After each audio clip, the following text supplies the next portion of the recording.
that this should be a relatively strong middle of the pack team, and now that Innaxe has joined the roster, they might actually return to that form. So I think you can't just look at them like a bottom tier team anymore.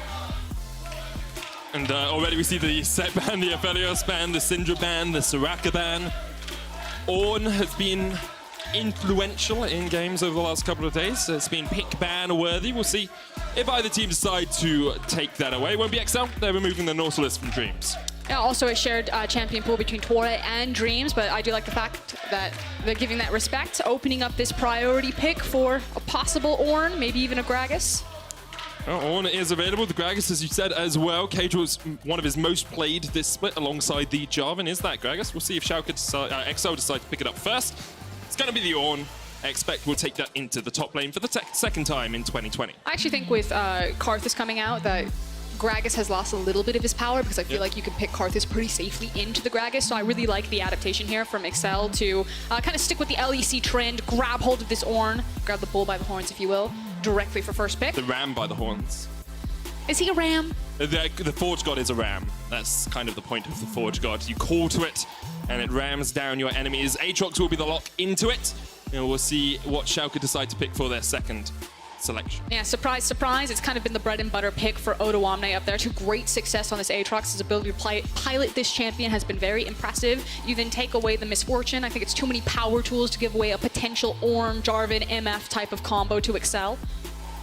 It's the only champion he's played more than once this split. He's got 6 games now.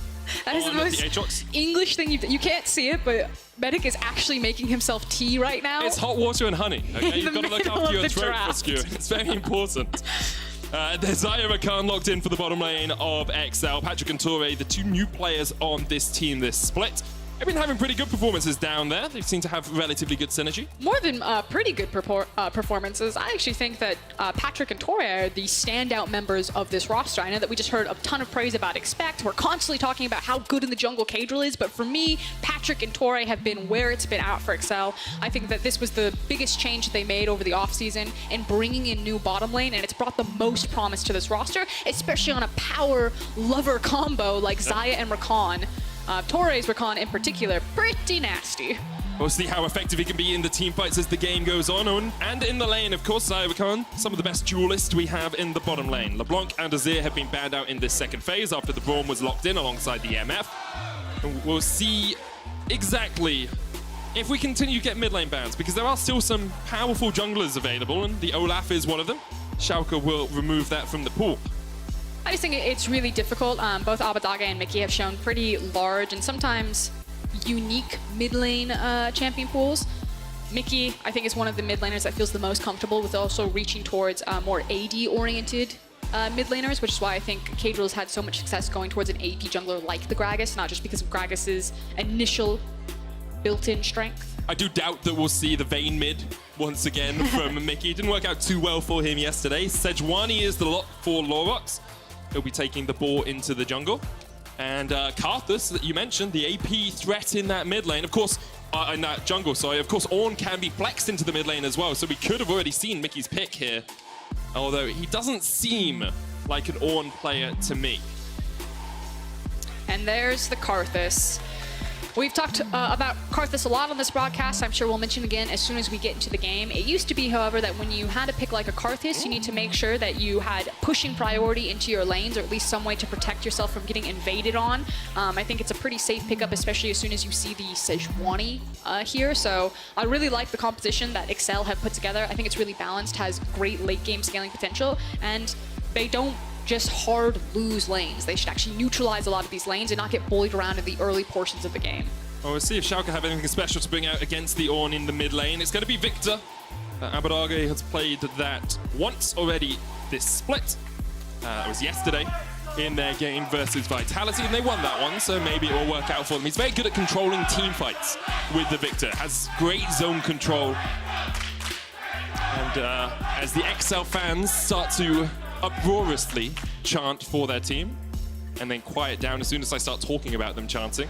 Talk to me about what the Schalke composition wants to do. I do want to focus in on Abbedagge, on the Victor. We heard yesterday that Victor is kind of one of his signature champions. We just talked about the comfort that he can display on that champion. It's really hard with them. Yeah, well, like I quite enjoy it. I'm a big football fan, big rugby fan, and chanting is just part of the atmosphere that you develop there. I remember when we were in Athens, listening to the crowd just cheer along was incredible. And both these teams will be hoping they can make it to Budapest at the end of the split, but both of them have a long way to go. XL sitting at 4 and 5, Schalke sitting at 2 and 7. Back to Schalke's composition, however. So you have Abbedagge onto the Victor. You have the Sejuani there. We've kind of seen the tail signs of how well these teams or these champions can synergize together into team fights. In terms of pre-team fight phase, there's so many options for Sejuani to attack either way. We've seen a lot of value when you attack Karthus in the jungle. You get in his face, you try to disrupt him. We saw Xerxes be very effective on the Nidalee pick into Karthus just yesterday. And so our eyes will be on Sejuani. Can she give Caedrel a hard time there, either by unlocking one of her laners, walking into his jungle, or is Caedrel just going to get to speed run, jungle done quick, through to level 6 and start impacting the map? Eyes on the junglers early on. Eyes on Schalke. They have a 3-man group down towards the bottom side. You can see Innaxe, Odo, and Dreams all here, but Lurox is on the top side, maybe expecting Torre to go for a jump across the wall. And he does also have a sweeper right now on the Rakan. Usually pretty indicative that a delayed invade could potentially come out. Is he going to do it? Dreams is there. Odoamne has started to go back towards top. He hasn't scaled an ability yet, Torre.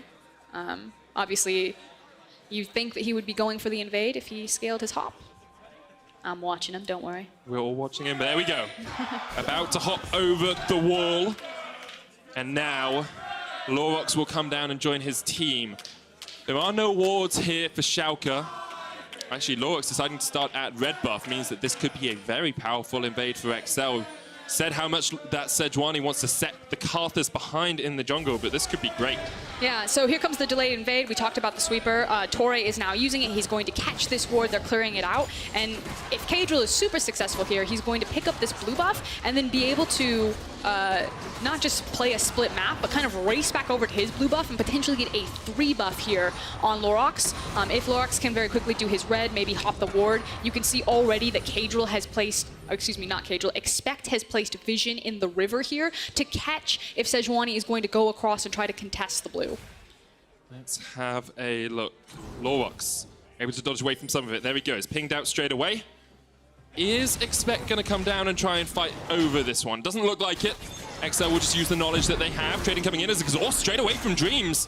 One more auto will get the stun onto Patrik, but the Guardian proc will keep him a little bit healthier than he could have been, and that's okay for the XL bottom lane. A summoner burnt by Dreams. So it isn't going to be a 3 buff. It is instead going to just be a split map scenario here. So Caedrel will return to his jungle, probably power farm, reset, and then continue to farm. The nice thing is we talked about the pushing power, the fact that not only do XL just have champions that scale exceptionally well into the late game, they also have champions that can dominate lane phase, like Azaya and Rakan when you get this duo. They're one of the few champions in the game that just, that 2v2, you can't outpush it. No matter what you do, you will never beat its push. The split push does mean that Expect has to play just that little bit safer in the top lane, though. He knows his jungle is not going to be up here soon, and Lurox will be spending a lot of time on that top half of the map. Well, we can talk about some gangplank mechanics. I'll hold it, though, as Torre goes in. That's going to be okay. It's just a little bit of a trade as Patrik takes a bit of damage back. Concussive blows will proc in the end. And the Xayah Rakan, just doing Xayah Rakan things. As Rakan here, you just want to jump in, see if you can get a trade-off into a Braum. It's a little bit tricky because he puts up the Unbreakable, and then your Xayah's damage is mitigated quite a lot. So we're going to peek up over on Expect here. You talked rightfully so that in a split map, when he's playing weak side, his jungler will not be spending a lot of time on the top side of the map, which makes it weak for him, that he needs to be careful. So talking about gangplank mechanics, and if you yourself don't play gangplank, it's a champion that we see a lot, but you don't really get to go super in-depth with him. I'm trying to buy some time because it looks like Sejuani's going to visit him, so I'll hold the point for a second. Expect has the flash. Doesn't have a huge amount of mana. Corrupting Potion just ran out. Here we go. Steps forward towards a barrel. Odoamne looking for the knock-up. Expect trying to dodge around. TP already used. Expect's going to be dead before that TP even comes out. He manages to survive with the remove Scurvy, and Caedrel is here. Mickey won't land the knockup as Lurox was just to the side of it. Mickey decided to go into his pillar instead of into the wall. And because of that, I think Lurox is going to get out of this one. Just dodges the final late waste. Really well done there. Odoamne stopping Caedrel in his tracks, making sure that that final Skittle couldn't find Sejuani there, so she managed to get out. But two crucial mistakes coming out of Excel.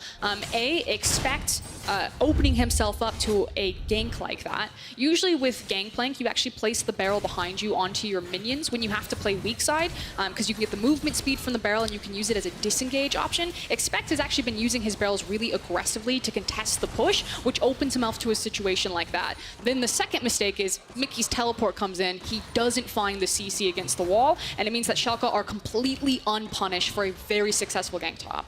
Bit of a decision-making error there for Mickey. You have to feel afterwards. Expect teleports into the mid lane to catch the wave so they don't lose out too much in terms of CS. But of course, that first kill will mean that Schalke have about a 400 gold lead. Expect has got a cull. He'll be trying to stack that one up as quickly as possible to get towards that late game gangplank. Now, Lurox is here. Has the smite. We'll be looking for the steal. Caedrel doesn't have a smite, so Lurox, if he could have got close enough and if that Scuttle Crab had been low enough, he could have stolen it away. Another crab. The team is here. I believe the Death Ray got that. I'll have a look as Dream splashes forward. They're looking for Mickey. Mickey's going to flash himself and should be able to escape the four-man squad. Oh, Lurox. Yep, stuck on the pillar. It's between a rock and a hard place, you might say, there for the Sejuani. Things are going a little bit sideways, however, for Excel fans right now. That's kind of like two big skirmishes back-to-back, but it feels like Excel haven't been on the winning side. Also, the salt in the wound that you were correct, the Scuttle Crab was picked up by Schalke there, and so many flashes expended, Mickey in particular not having access to his. I'll peek in and see what Mickey's maxing on this Ornn. He's also going for the Q. Gets a little bit of extra poke in the lane. Odoamne's going to pop the world end. Expect just about gets out.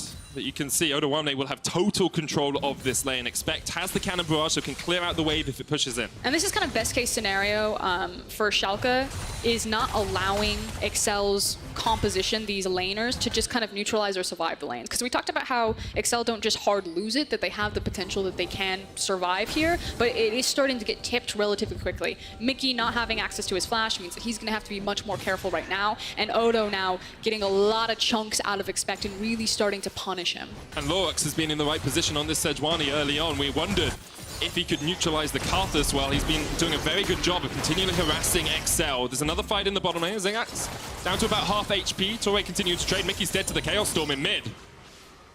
Mickey's just losing that fight now. Didn't have a defensive summoner, was running Ignite and Flash off the unsealed spellbook. And what felt like it was very calculated, very controlled initially. You have the split map, Invade comes in. It's like, okay, everyone just kind of play safely. We'll wait until we have ultimates and then we can team up and start making things happen. Everything's gotten sideways here, as now we're going to find out what happened for Mickey. He eased forward to try and clear the wave and then just doesn't respect the damage that comes back from the Chaos Storm.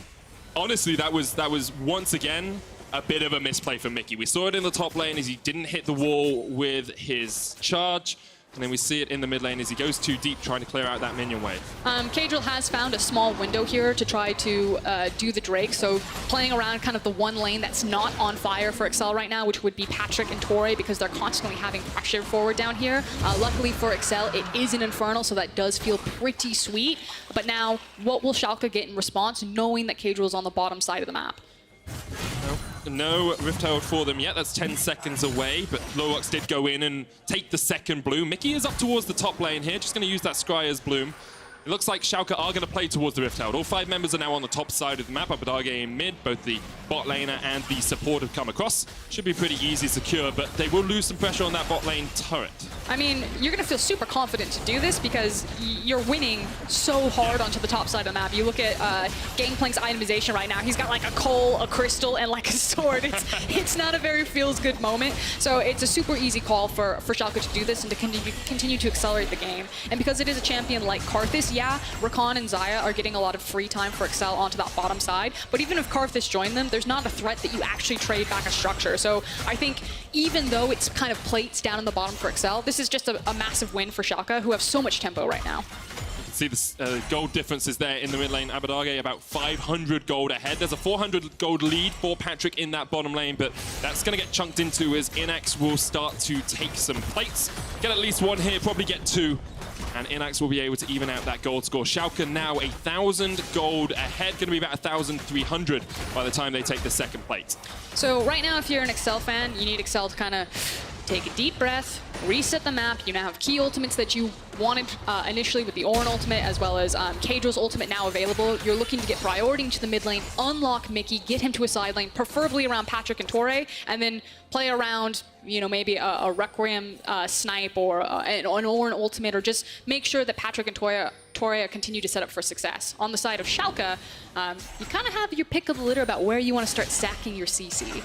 And it looks like we're potentially going to try to catch out Xayah and Rakan. Lurox has snuck into the lane bush. There's a ward in that second one.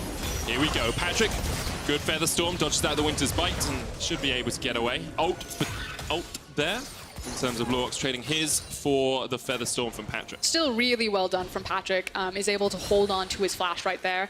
I feel like it's hard to go after the Ornn because he is so tanky, but he didn't have his flash. It's just about to come off of cooldown, so maybe you can say that Schalke didn't pick the right target that they wanted to.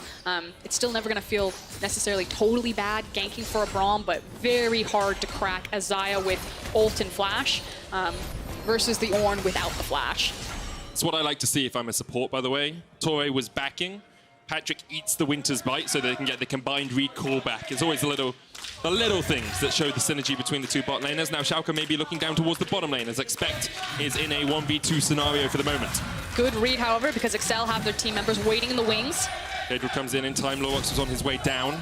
Torre with the quickness is in the vicinity as well, and Schalke disengage. And reminder, Excel kind of went sideways into the lane phase, but in terms of if the game stays static like this, it feels much better for Excel. The charm into the knock-up, into this brittle proc, and Expect gets the kill with a cannon barrage. Really good read on the map. It was Torre and Caedrel that were responding to the pressure point that Schalke were building in the bottom side of the map to gank Expect. They don't realize that Torre is unaccounted for. He sets up a pick into the mid lane, and Excel are kind of right back in control. They had lost it for a little while, but both hands are now firmly back on the wheel. And again, if the game just stays in this very calm cruise control, Excel's composition is the one that I favor to run away with this. So there is a bit more pressure on Schalke to get creative about how they're going to crack this. I really like the layering of CC here. You see the Call of the Forge God coming out. Torre gets the quickness in before Abbedagge can flash away, and then he's just knocked airborne for the entirety of his death.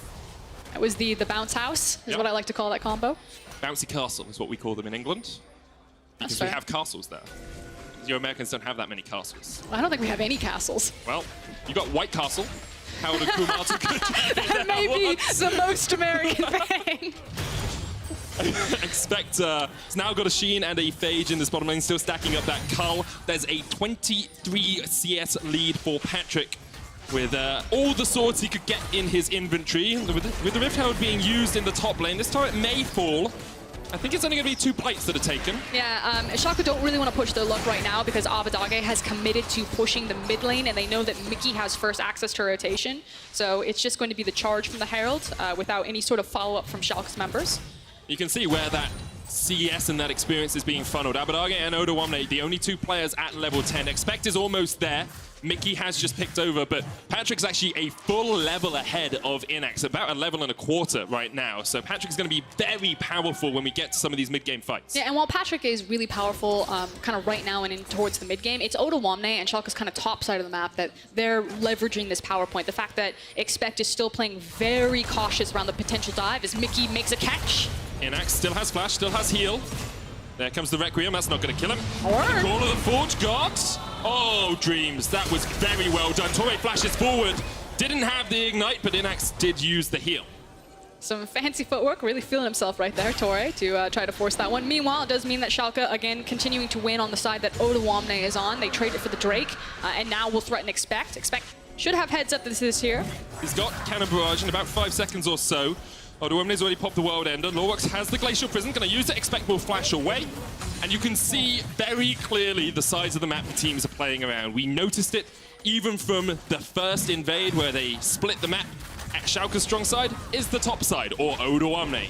XL's strong side is Torre and Patrik, and that is who they are trying to funnel as much gold as possible into. But there is still kind of a timer here, as both ultimates are actually being used to clear the wave. Innaxe using his ultimate top lane to dissuade Patrik and Torre, while Expect, our picture-in-picture there for the observers, using the Gangplank ultimate to mean that Odoamne can't just take that tower. And now XL are actually really trying to punish Odoamne's extension here. Yeah, he went to try and proxy farm that second wave. Expect is on the way. Mickey doesn't have Call of the Forge God, so shouldn't be able to chase this one down. Kind of trying to distract Schalke from taking first turret of the game as well. But it's a really good example of kind of the tools that XL have on their composition to, again, neutralize a lot of the power that Schalke have at this point in the game. The fact that you can use the Gangplank ultimate defensively like that to just absorb a lot of the time that Odoamne had spent down there onto that tower. And it is still a timed clock for Schalke. They still really need to break this game open to a lot more success, which mid-game, you talked about it, is really strong for them, waiting for Innaxe to make his back, complete that Essence Reaver. Victor as a champion, because of his itemization, how cost efficient it is really strong in mid-game, kind of on the completed or red hex core. So there should be a window where you take your Sejuani, you look at Abbedagge, you say, hey mate, want to hold hands? Let's go find someone to mess up. I mean, it would definitely work out for them. Abbedagge's had a pretty good performance so far this game, so they're going to kill and about a 17 CS lead. The second Rift Herald has spawned, and both the teams will group up towards this top side. Looks like Patrik is going to take the first turret of the game as Odoamne tries to push in, but the barrels will keep him at bay. And the first tower falls for XL. Lurox giving up pressure on the Rift Herald here is going to come down towards the bottom side of the map. Lots of pings coming out from XL. They realize that the Sejuani is somewhere nearby, as I believe he walked over a ward next to that mid lane. It's kind of a rock between a rock and a hard place right now for Schalke, though, because they know that if they commit Sejuani towards the bottom side of the map, it's going to be the free second Rift Herald that Caedrel is just eyeing right now on the top side of the map. So Schalke need to be very quick and kind of very precise with what they want to trade here, because there goes the Herald. It will go mid. I think Schalke actually just got outmaneuvered on the map. Like, you didn't find Expect. You're not going to take that tower faster than this Herald will. Expect actually saw Lurox walk into the bush, so played a lot safer. The Herald won't be used in the mid lane as the tower falls in the bottom. There's still a 1,000 gold lead at the 16-minute mark here for Schalke. But as you say, the clock is ticking. Piece by piece, XL are scaling. And the gold leads, Odoamne is 1,000 gold ahead. He's still very powerful, but the lead in mid lane doesn't matter as much because Mickey will still have the Call of the Forge God and can still upgrade items as the game goes on. It also just doesn't matter at all now that the Abyssal Mask is complete. Yamato talked about this earlier, but one of the nice things about Ornn mid is just how easily he can itemize virtually into every single matchup, especially when he's against traditional mages like the Victor. Having the Abyssal Mask, and now he's got the Merc Treads on top of it. He's going to have some armor in his back pocket. He's unmovable. You can't do anything to him. Mickey would have to dramatically mess up and be hit for probably like 30 seconds to die. I doubt he's going to allow that to happen. Has had a couple of misplays this game, but we'll see if Schalke get a lot of time with the tank to take him down. XL are playing around the bottom side. Mickey's going to try and defend here. The turret will fall pretty rapidly, but he's been able to clear out some of those minions. Tower goes down in mid. Mickey finally hits level 12, and once again it's Patrik who is being funneled the farm and funneled the gold for XL. Yeah, just trading power, and XL biding their time, knowing that there's going to be a moment when they can just win the game. I do like the fact that Schalke made the call to put the physical damage dealers across from Mickey to try to beat out the fact that he has the completed Abyssal Mask, but only pieces of armor. You can see that Innaxe is taking some pretty big chunks out of him, while Victor has now changed to lane assignments across from Gangplank. So Schalke are trying to maneuver around the map to find their windows. It's very difficult to do, though, because XL have 2 globals. They have a long-range ultimate engage from Mickey as well. And it becomes very hard to actually maneuver around this when you never know if the Requiem's going to come down and just totally destroy you in lane. And it puts pressure on this Sejuani ultimate that needs to come out and really find a big team fight, a big victory for Schalke so they can accelerate this game, get it back into their control. So all eyes right now on Sej. When she throws that ult, it has to count at this point. Well, we have the Black Cleaver complete on Odoamne, Essence Reaver now on Innaxe, upgraded Hex Core for Abbedagge, but on XL, the scaling is starting to come through. Torre's going to engage. There's the quickness as well on Abbedagge. Catches onto Dreams. Call of the Forge God coming out. The bullet time really not doing too much. And Dreams is the first to fall. Odoamne is coming in, though, and they're looking for Mickey. The Chaos Storm slowly chipping away at his health. But in a pure 5v5, Excel strike first. That said, Schalke still have the Sejuani ultimate, so they can feel confident to attempt to look for a re-engage here. But because of the Herald and the priority in mid lane, Excel, perfect to the basics. They say, don't move towards the Drake. Sejuani still has ultimate. Instead, force Schalke to respond to our pressure in the lane phase. Get this, then rotate towards Drake. Right, Lurox could use the ult, but that's a second turret fallen already on this push. Patrik still has his Featherstorm, so if they try to catch out the Xayah, who's probably the strongest member of Excel right now, it'd be very tricky to do. And because Schalke realize they cannot take the fight, the Cloud Drake will go down. Excel will have their second dragon of the game, and are now 1,300 gold ahead. Take another look at the team fight. We'll see what happens here.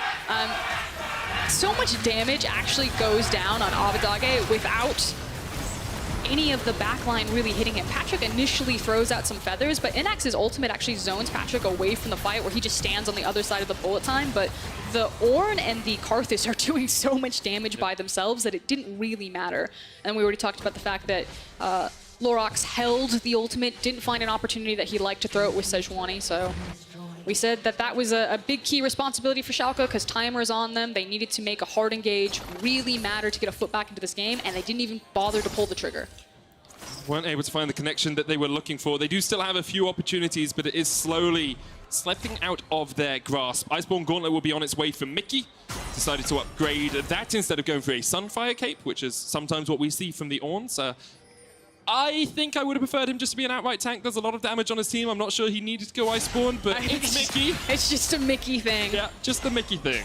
I mean, I guess the nice thing about having Iceborne Gauntlet is that if you go into that backline, which you don't necessarily need him as a tank to peel, you actually just need him in this type of composition to fly into the backline and be as disruptive as possible. And so you can make the argument that, hey, if you went Abyssal into Sunfire here, which is the traditional itemization for Ornn, that you're technically tankier than going for the Iceborne.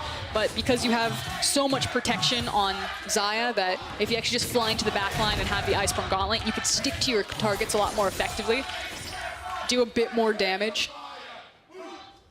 What are they saying? Patrick's on fire, and I think they were saying Forgiven is terrified, which is... That hurts. That card's real deep, Shrek. That card's real deep. I'd like to request a new lower third for endgame. I want the lyrics for the different Deems chants. Oh yeah, that's what we need. We need all of the chants like a sing-along down at the bottom, and then you have the little sing-along popping along as we go through. Used to do that all the time with like Disney movies when I was a child, like the Jungle Book and such. You just sing along. It was great fun. XL setting up around the Baron, as to be expected at this point of the game. And speaking of expect, he's down here in the bottom lane. He's starting to get up towards that second item, probably in a position now where he can trade with Odoamne, or at least keep Odoamne at bay. And that's kind of the key thing. Level 13 is the big level for Gangplank, because obviously the recharge time on his barrels is 2 times as fast as it is initially, so he can start doing some of those really fancy barrel combos. So level 13 is actually the big power point when Gangplank wants to group up with his team and be really devastating with barrels. As opposed to just kind of using your ultimate cross map and just being a farm soak until this point. But there shouldn't be a time when Odoamne, like obviously if Odo gets a hold of him, it's still going to be scary for Expect, but at this point Expect can choose if he actually wants to fight Odo or just walk away from him. Like what sort of barrel combos would you be looking to do as the Gangplank? I know you have a few that you recommended to me if I ever play Gangplank in solo queue. The nice thing is that, again, because the charge timer before the barrels are ready to be procced is 0.5 seconds, you can actually do the 3-barrel combo at this point, maximizing the range. Usually with the Gangplank, you want to hide your barrels as well as possible. Key thing, though, is that with so much range on the barrels now being level 13, it means a lot more threat into team fights. It means that your potential to chase with barrels is a lot easier. So across the board, Gangplank just has a lot more versatility of actually wandering over to his team and participating. Lurox and Torre fighting over Vision in the top lane. You guys at home, remember? You use your 3-barrel combo when you hit level 13 on the Gangplank. Level 13 is when you want to group as Gangplank. And it's when you are the most powerful, and Expect agrees. He has hit level 14, so perhaps a level too late, but he had to push out Odoamne in that bottom lane, and now all of Excel are on the top side of the map. Here comes the quickness. They're looking for Abbedagge, and he's gone before he can even do anything. Now they go to Lurox underneath the turret. The cannon barrage coming out as Odoamne TP's in. But XL still have the minions here. It can push in the way. And it feels like the doomsday clock has really started to chime for Schalke. They're feeling the pain here and kind of unsure about where they want to attack on the map. And frankly, the pressure is on Sejuani. She just needs to be a bit more confident about where they're creating their opportunities, about creating their numbers advantages for going into plays, because if they keep playing to Excel's timeline, they just get blown up. Yeah, bit by bit we see the ornaments coming in. We're having another look at this fight because Abbedagge, he's under turret. You feel you're pretty safe in this situation. He's under turret and completely airborne for the entire time through a duration of a Gangplank ultimate. There's the power of the quickness, the call of the Forge God, and the cannon barrage. Requiem wasn't even used in that fight. Haven't actually seen Caedrel really have too much of an impact in this How many times game. has he pressed R? Once, I believe. In a 24-minute game? Yeah. But you know what you don't need to do? Press R? All the time if you don't want to. If you only want 3 kills at 24 minutes, don't press R as Carthus. And we have just got confirmation. Caedrel has only had to press R 1 time this game so far. That's working out for XL. Perhaps against a team of a slightly higher caliber, they would have been pushed a little bit further. But this game, they are 3,000 gold ahead. They have their 3rd dragon of the game. And now, you know what's even better for them? That R is off cooldown even more often, Frost. Cloud Drake is so good for Ornn Karthus combinations. And Torre. And Expect. It's so good for their entire team. I feel like Ornn's the perfect champion for a player like Mickey because he's so like, I'm going to call it beast mode. Oh, Teleport's coming in behind them here. Expect trying to catch out Abbedagge, but perhaps didn't realize that Lurox was waiting in the wings. Expect eats the oranges a little bit early, but it manages to flash across the wall. A lot used there to keep Expect safe. His flash, his TP, his cannon barrage, the call of the Forge God, all popped. But the Glacial Prism was used by Lurox alongside the Chaos Storm from Abbedagge. So the big cooldowns obviously still left available is going to be Innaxe with the bullet time, which is why I think that XL aren't pushing their luck looking for this this Baron here. So for a small, brief window, due to these cooldowns, Schalke are going to feel confident. You know how brief that window is? We've already had over half Mickey's ult cooldown gone. He's going to be back up in about 20 seconds or so. Basically, Curse you, no Cloud time Drake. at all. That's what Schalke are thinking. Won their last 2 games in a row after bringing in Innaxe, who they lost their first and then they won the next 2.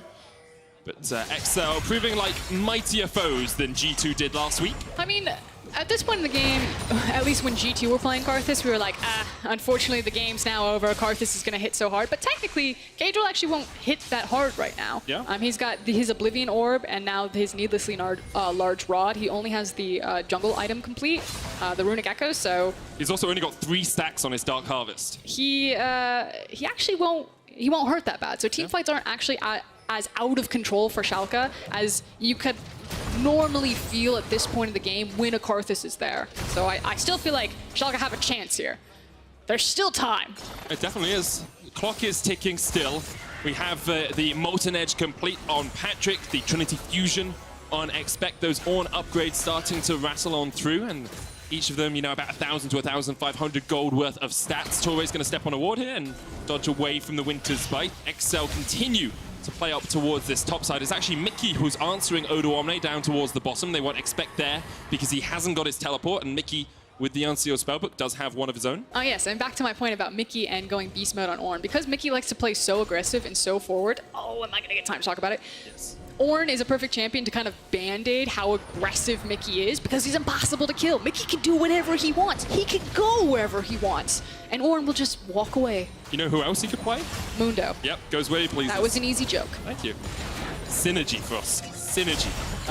Set you up for it as Caedrel sets himself up for a bit of disappointment as he has to flash away. The Glacial Fissure in the Glacial Prison not getting the Glacial synergy they wanted, but it does mean that Caedrel no longer has his flash. Torre's going to step forward here. There's a blast cone for him. And Rakan very slippery anyway, so it'd be quite difficult to keep him under lock and key. How frisky are you feeling, XL? Super frisky, I hope. I mean, at some point, they're actually going to have enough damage that if Schalke lose vision control over this, they can effectively kind of 2-man or 3-man this Baron. I mean, Ornn plus anyone could probably 2-man it. I also Maybe just not think the like Rakan. Karthus' damage repeatedly. Karthus does do a huge amount of damage to single objectives if they're standing by themselves. Of course, the lay wastes do more. And it's about still that 2,500, 3,000 gold lead for XL, but the tempo of the game, I was going to say is slowed down, but it's been pretty glacial pace throughout the entirety of it. We've had 5 kills in 30 minutes. Later on today, we'll see perhaps a game with more action as Origin and Fnatic face off in the game of the week. But inaction doesn't mean these teams, the XL have played this incorrectly. I want to put that out there. XL have played exactly to their win conditions. Steady, slow, scaling up. Where Schalke just haven't found the opportunities they would have wanted. There was a bit of off-roading in the early game for XL, but we have gotten back on the track if you're an XL fan, whereas Schalke, it's not for lack of trying. They have seen their windows and they've tried to take their shot. Unfortunately, the execution has been lacking. There's been some indecision. It's still a lot better than we were seeing from Schalke in previous weeks, trying to find that proactivity. As here we go, you had the buys now coming from Patrik. He was missing one of his attack speed items, but you can already see now that he has kind of the 3 core itemization on Xayah, as well as that Molten Edge that you were talking about, the upgraded Infinity Edge. XL are now feeling very confident that time is up. Our composition feels very powerful right now, so let's go for it. XL also have the option of trading the Cloud Drake if they wanted to for the Baron. Mickey is going to get locked up in place here. It's going to take them a long time to kill him. He flashes into the Infernal Chase. Wherever he wants. He can go. Call of the Forge God was blocked by the Unbreakable. Unkillable. And with Caedrel coming in with the Wall of Pain, we'll see if XL want any more of this action. They want to fight over the Cloud Drake. Expect takes a death rate to the back. And it's chunked out just a little. He's used the Remove Scurvy to eat up and heal himself up. Schalke going to start this one up. XL, they don't have to fight for this, but they might still want to. Caedrel is pushing out the mid lane. The Cloud Drake is about to fall. Torre doesn't engage. Dreams with the Glacial Fissure hits 3. There's the bullet time as well. The heal comes out from Patrik to keep everyone topped up. That was well played by Schalke. They get Cloud. That was a situation, however, the XL probably could have played it better if they just wanted to concede the Dragon. Right now, they're trying to use better positioning on the map to get first access to this Baron and just try to burn it as quickly as possible. Now, Schalke should absolutely know that this is happening. Is it gone before they get there? But yeah, it's a little bit too late. It's all on Lurox. He has to get in, but the quickness stops him. Torre dies for it, but he was able to keep the jungler away. XL get the Baron. Odoamne going in with the World Ender. They're going to try and chase XL as much as they can. They don't want anyone getting out alive. Caedrel went to the wrong position and he's dead as well. The Blast Cone blasted him back to death. Now Mickey may be caught out. He's out. Expect gets out. Mickey has been caught out down towards the bottom side and he is going to fall. In the end, Glacial Prison used to make sure they get it. 2 Barons survive for XL. 1 on Patrik, 1 on Expect. And Schalke were able to find a few consolation kills. The nice thing about having it on your top laner as well as your ADC is it means that it's still very easy to spread the Baron buff into multiple lanes. You can send Expect out into a side lane and the group around your ADC, so that's at least a silver lining here, as Schalke recognize that as soon as we reset on this map, the Baron's going to neutralize anything else that we want to do, and we're probably going to have to play on the defensive again, so let's go full aggressive right now, see what we can eke out of this map while we do have power. We'll have another look at that Baron fight. Torre does such a good job of keeping Lurox out of the pit. Yeah, Torre in tandem with the Ornn Horn there, and then at this point it's kind of like every man for themselves for XL. They're like, we are not fighting this, we are using the Baron-empowered recall as much as possible, as Caedrel unfortunately on the wrong side of that. Yeah, got Blast Coned a little bit in the wrong direction. Odoamne is going to catch Torre here, but the Grand Entrance can just dodge him away. And now we'll see what XL can do with Baron, because at the moment, it's a negative power play. Minus 372 gold. It keeps changing every second, so I'm not sure why I said the exact number. But that you hope with the next minute or so, they can split up the map that little bit. Bring Expect into the top lane, bring the rest of XL down towards the bottom lane, and try and chip away at these towers. Still always feels like a situation that even if they're not being aggressive with this Baron, that the longer the game goes on, it's still just okay for XL. So they don't necessarily have to feel a lot of pressure or responsibility to really make this Baron count, as opposed to if it was Schalke with the Baron. I'm trying to remember if Karthus ulted in that last fight. Not sure if he did, as the tower is the target here for Patrik and for Torre. He goes in with the quickness. Here's the Call of the Forge God as well. Will be blocked by Dreams. Abbedagge has already killed Torre and the teleport's coming in. XL very greedy going for that turret, and now Expect is caught out. That's another Baron buff that's gonna fall. He pops the stopwatch, but Odoamne is sitting straight on his body as he comes out. The Requiem is used. It's gonna get cancelled by Odoamne! Caedrel! I didn't mean use it like that! And here comes the fight. Schalke diving in. Guardian Angel propped on Odoamne, but Mickey is in that front line. Patrik flashing forward, trying to get on Abbedagge, but now he's been exhausted. And Patrik, Innaxe gets the kill. Patrik, the concussive blows are proccing. Caedrel manages to get one. Hits the layways. Patrik takes out Abbedagge as well. Will they keep the fight up? Innaxe trying to trade across the wall. It's a 1-for-1. A grand and a grand traded across. Lurox jumps onto Caedrel. Caedrel dodging for his life. Almost hits the final skittle that would have caused the demise of Dreams. Oh, Caedrel. Does he get out? No, he doesn't. Hit the skittle, Caedrel.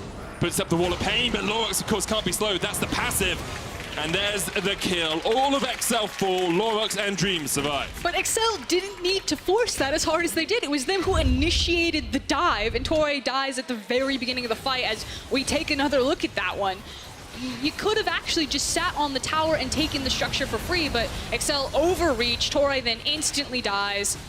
The Chaos Storm zones away the rest of XL, and then it's every man for themselves. The fact that Expect gets a pretty horrendous teleport positioning doesn't really get to contribute much into that fight, and then the hero play from Odoamne finds Caedrel, interrupts the Karthus ultimate, and frankly, it's Patrik at the very back of this fight just going absolutely beast mode. Flash forward, dearie me. To try to really save this, because this was almost absolute disaster for Schalke, or excuse me, for XL. Still just not great.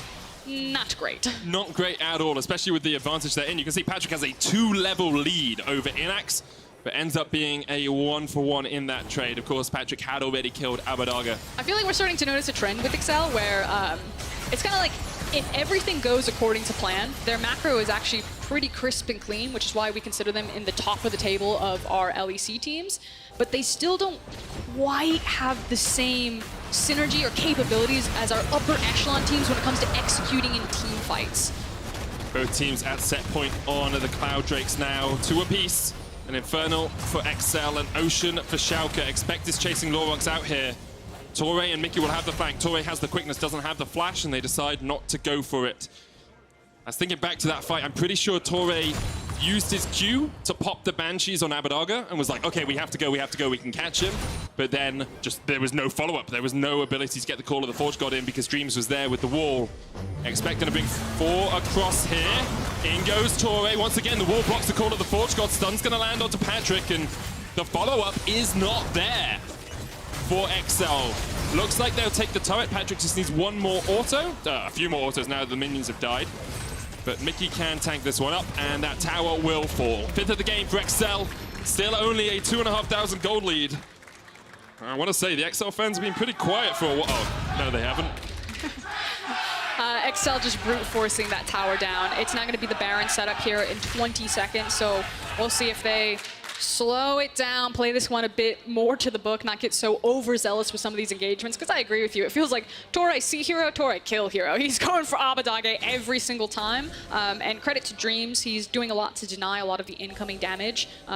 Denied, I think, the 2 back-to-back Ornn ultimates, I believe, in those fights. It's doing a very good job. Let's have a look where we are in terms of summoners as well. Innaxe, no flash on Patrik, but he does have the ult. Across the board, actually, only 1 flash up in the entire game. It's Mickey. So we'll see if this Baron is a key fighting point. That means a bunch of flashes down. It is now Sejuani and Victor's time to shine. You know what I love, Fosk? It's not a single stopwatch. Not one. It is Victor and Sejuani's time to shine. I'm loving it. Glacial Prism misses on Mickey, but he's straight into the gravity field. Has to flash, no flashes left in the game. Here comes the chase, they're healing, they're looking for Mickey. There's a last Whisper complete on Innaxe. The mortal reminder. Patrik gets the top lane tower as Torre is chased out, but is Patrik a little bit overextended here? Still has the heal? I feel like Patrik is playing a game where he's like, guys, come on, just stop. This is like solo queue. He's like, please, take the tower, stop fighting. It's actually a Lord Dominic's regards on Innaxe, sorry. In the speed of the team fight, I'm messing up my words. I messed up my Are you okay? I hope so, Fosk. I hope so. 3,000 gold lead for XL, as we say. Patrik taking the top lane turret means that they have a little bit more pressure in that top side, but we've got 2.5 minutes on the sole point for both these teams in terms of Cloud Drakes. We've got no time at all on the Baron. XL have a couple of wards just sneaking into the jungle of Schalke. And we'll see if Schalke decide to take the fight. So let's talk about team fight execution and kind of like what viewers should be looking for. As I say that though, Torre, he's okay. Walk it off. If it's a very fast team fight and you kind of get blown up initially, it's probably safe to say that it was good for Schalke. You press your ultimates all together, you do massive damage on top of your Sejuani ultimate, you hit your key targets, and then that's going to look good for Schalke. The longer the fight goes on, the higher the likelihood is that Excel will win it, just because of their overtime sustained damage. Of course, flanks are going to be incredibly important for Schalke to make sure that they can get into that backline, find someone like a Caedrel, blow him up instantly, because he's going to be a big contributor to a lot of this damage with repeated Skittle use. Flashes back up across the board, only Torre lacking it now. Mickey, of course, running Teleport Exhaust because he has to cycle through the spells with the Unsealed Spellbook. Patrik starting to open up on Lurox. Torre looking for the engage. Has the quickness, has the ground entrance, but won't go forward. It looks like Expect is going down towards the bottom lane to push out that wave. The Schalke have all backed off in mid. Now, Excel will take their time in the river, try and clear out as much vision as they can, but need to be careful they don't overstep because at the moment, that topside river is under Schalke's control. Yeah, there's no room for mistakes right now. There's two big and important objectives that are coming up. Obviously, the Baron's still alive that you were talking about, as well as that Soul Point Drake coming up. So people are looking for it, maybe feeling themselves as teams are being pretty aggressive to get positioning and get waves pushing on their map, but one wrong mistake could spell disaster. Odoamne catching the cannons of that wave means that the wave will slowly push out towards the XL side. Lurox does have a flank position off here, but he's on a ward, doesn't have the Oracle's alteration available, so won't be able to clear it out. Do they know? Does he know? He's going in for Mickey. Mickey lands the knock-up. There's the gravity field. Bullet time coming out as well, and Mickey's down to half HP. Here comes Odo from the bottom side. Torre going in with the quickness. He gets the charm off only onto Odo. Glacial Prism hits on Torre, but so far no one's done. Dreams once again blocks up the Call of the Forge God. Lurox is looking for the Scuttle Crab, but Caedrel will get it. But it's what we talked about. Now that all of the key ultimates are down for Schalke, they didn't blow someone up. The team fight would be won by Excel. Here comes the TP. They're refreshed. Mickey is back into the fight, and there is the soul point for Excel. They played the team fight very slowly, absorbed all of the cooldowns from Schalke, and just walked through them, and now have positioning on the Baron. Excel get the soul. With it, they get all that extra movement speed, especially after their ultimates, and we'll see now. Ult starting to come back for Abbedagge. He's got the Chaos Storm, but this Baron is going to be so low. Caedrel has the Requiem. He's got no smite. Lurox has a smite of his own. Could jump in. The smite about to come off cooldown from Caedrel, but they need a ward in the pit. Torre's trying to act as a bodyguard, as a bouncer, as someone just to distract here as the Baron goes down to 2,000 HP. Lurox goes in, but it's secured by Caedrel. He wins the smite fight, and now Lurox is done for. Dreams once again blocks the Call of the Forge God, but Schalke need more than this. They need more than this. They need a few kills if they're going to get anything out of this. They lose the Baron. They lose the Soul Point. They lose the Dragon. And now Excel.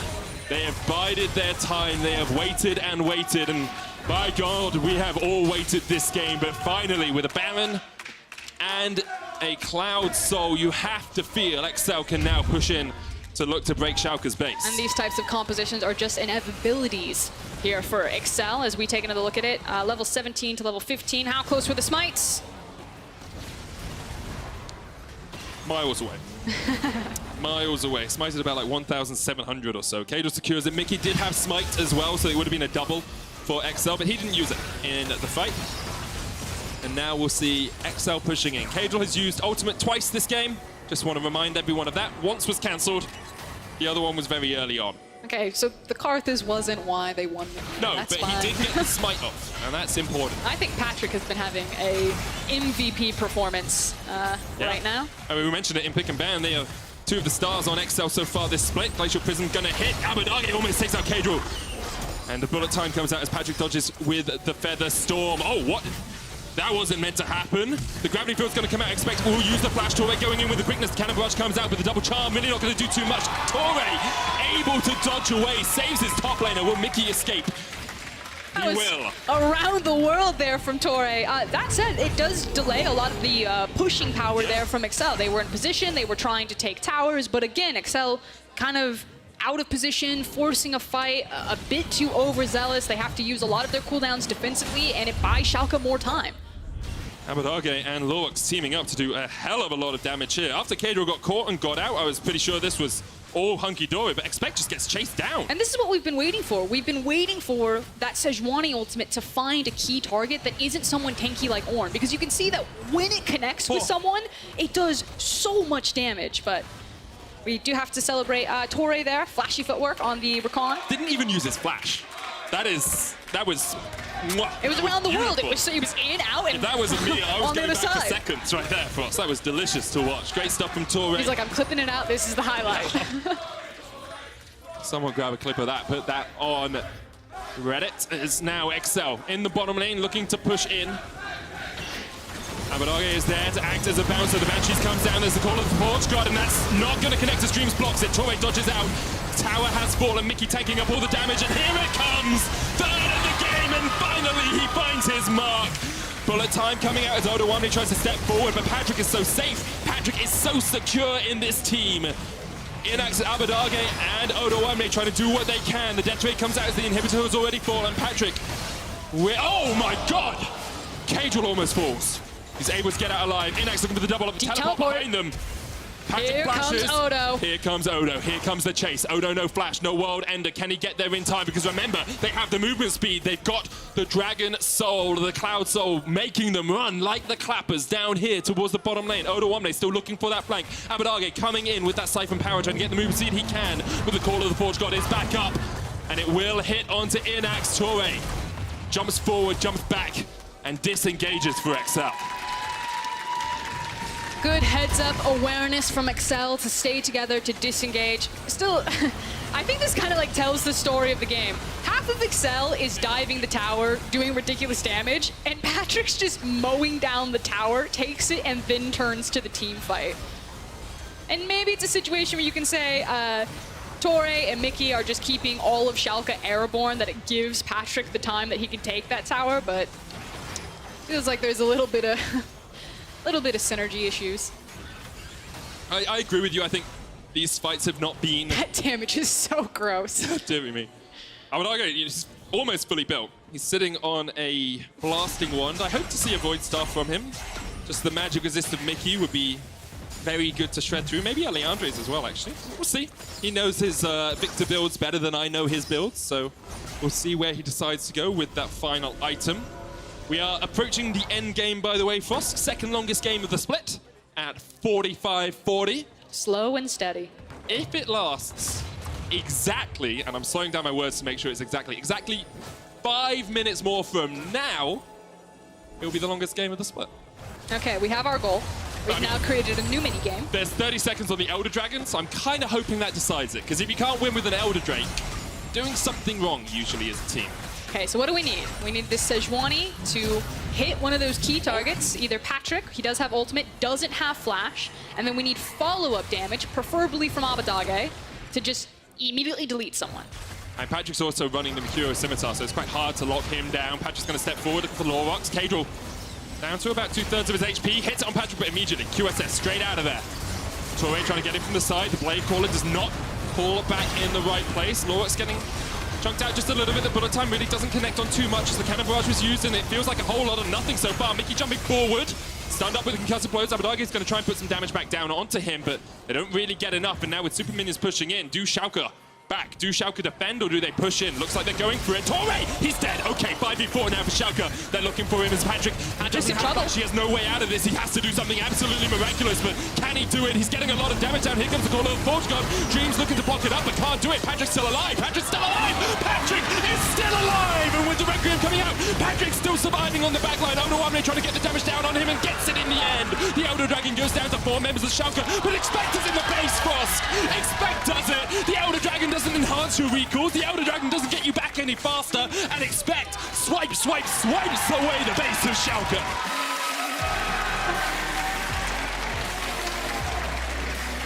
And they'll take it.